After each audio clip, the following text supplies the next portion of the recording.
Karong uling adlaw sa taas nga bakasyon atol sa Semana Santa, dagsa na mga biyahero sa mga terminal ug pantalan sa nagkadiyang lugar sa Mindanao. Atong sayro ng sitwasyon karon sa pantalan sa Davao City pinaagi sa live report ni Kent Abrigana. Kent?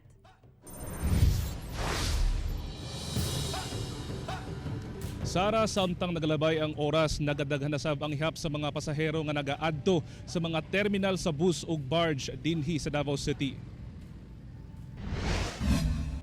Sayo pa lang sa buntag, nagatang na og businan si kauban ng iyang mga anak ug apo aron muli sa ilang balay sa Tagum City human ang Semana Santa. Wala usab kini nagbitbit pa og daghang gamit aron dili malangan sa biyahe. Ilabi pa nga posible nga masudaghan pa ang ihap sa mga pasahero nga manguli. Para di ma-traffic.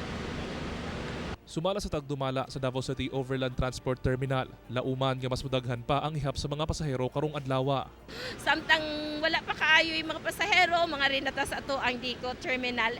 Busa, gipaniguro sa Land Transportation Office kun LTO nga nasa maayong kondisyon ang mga bus nga mobiyahe. Kaganihang buntag inspeksyon sa LTO ang mga bus kung ana ba kini sa maayong kondisyon ug nagatuman sa ilang safety guidelines. Gina-check na to ang worthiness sa usa ka sakyanan. Kung safe ba sa upadagan, kay kinahanglan mamatang gina-promote gyud ang road safety.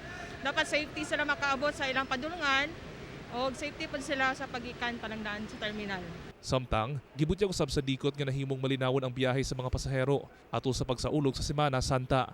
Gani, gibutyag niini nga wala makaabot sa ilang daily target number of bus trips ang biyahe sa ilang mga bus. Mas nakita na ako nga manageable siya or mas daghan pa ang buses nato. So happy ta for that despite nga katong giingon ko nga wala naka-raise sa 1,500 no tungod sa maayo nga flow. Samtang sa barge terminal sa wharf, ing-ani na kadaghan ang mga pasaherong nanguli gikan Samal Island. Busa si Mina ug ang iyang banay, sayo pa lang sa buntag, bibiyahe na. Kaya para makaano na, di pa kayo sindaghag tao. Sumala sa tagdumala sa barge terminal. Upat ka ferryboat ang ilang gipagamit aron masiguro nga hapsay ang biyahe sa mga pasahero.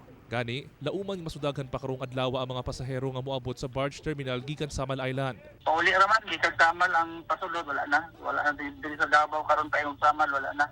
Tagsa na lang kabuok, ang pagawas lang, gitag Samal pa Davao ang nanguli, patidaghana pa.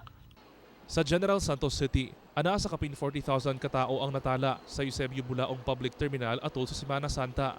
Ang ubang nagbakasyon sayo nang uli aron makalikay sa pagdagsa sa mga manguli ay karong adlaw. Udlay magbiyahe kung daghan kayo tao para ugma man pila mangud kayo mas okay karon kay gamay lang ang tao pa na pag naguli.